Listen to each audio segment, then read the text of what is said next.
Tingnan nyo, nandito who is in the house. A handsome guy from Batterson Wilson. To guys, siya ang may-ari ng Unique Design. Siya yung, I called him the printing guy. Look at what he did. See, he just delivered our Holy Nation banner. So, ayan. He is enjoying our therapy 90 plus. That's Mr. Francis. Hey, kung may mga ano kayo, may mga hey sir, invite mo yung mga gustong magpa-print, may mga banner. Sir, go ahead. Yeah.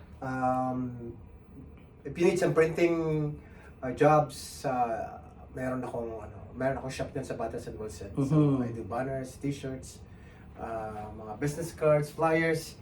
Yeah, I do design as well. So Sa mga sombrero, sir. sa mga sombrero. Sombrero Any din. kind of printing. Tapos so, sa mag, naggagawa ka din Yes, sa mag. magawa tayo. See, sa Holy Life. Mura lang. Mura lang. Sa price yung Abot kaya. pang kababayan.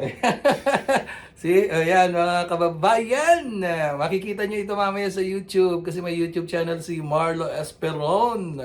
Holy Life Toronto, i-type nyo lang siya Holy Life Toronto. Makikita nyo si Mr. Francis. Unique Designs. May website ka sir nun or wala? Facebook lang. Facebook page, Unique Design. Anyway, ilalagay ko sa caption mamaya. Alright!